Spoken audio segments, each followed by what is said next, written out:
I think we are now a story of a demoralized people. We have, and I mean that very literally. I mean, we are demoralized. We have lost what makes humans capable of being moral beings, and that's things like it's not just sort of moral virtues like goodness and courage and generosity, and not just psychological capacities like empathy and openness and humility and things like that, but also intellectual capacities like reason and memory and critical thinking, as we've been discussing. And if we are really demoralized, if we've lost the capacity to be moral beings, how do you treat those people? What is the appropriate remedy?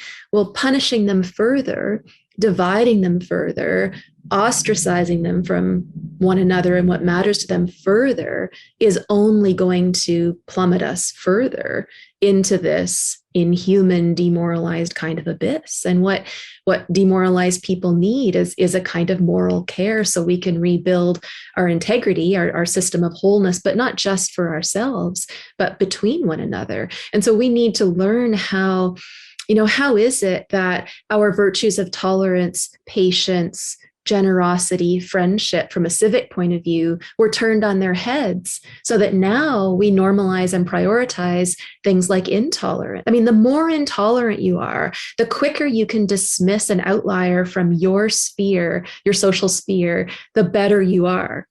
We need to understand how to revert back to that, I think, older system of virtues that have proven themselves over the millennia to be more successful, not just, I think, from an evolutionary strategy, as you would understand or say, but in terms of what's better at creating human flourishing.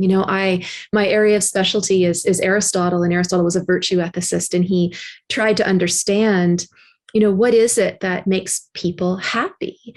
And for him, it's a kind of flourishing. It's a kind of, like the wholeness of a human being needs to function optimally. And that's why virtue comes from the Greek word arete, for excellence. So to be virtuous is to be excellent in all the ways that humans are capable of being excellent, right? It's to develop reason to the best of our ability. It's to develop our capacities for emotional understanding to the best of our abilities. And so when we separate ourselves from each other, when we start hating and dividing each other, when we're falling into this abyss, it's not just that that's bad for the individual, but we're breaking the integrity of the social system. And now we're seeing the results of that. We see protests in Canada, and now you have truckers driving across your country. And then, I mean, we've been talking for 2 hours. I haven't looked to see what's going on in the Ukraine, but our world is falling apart. And I think that's because we have a threat. We don't just have this viral threat. We have a threat to the integrity of our moral systems as individuals and our moral relatedness to other people.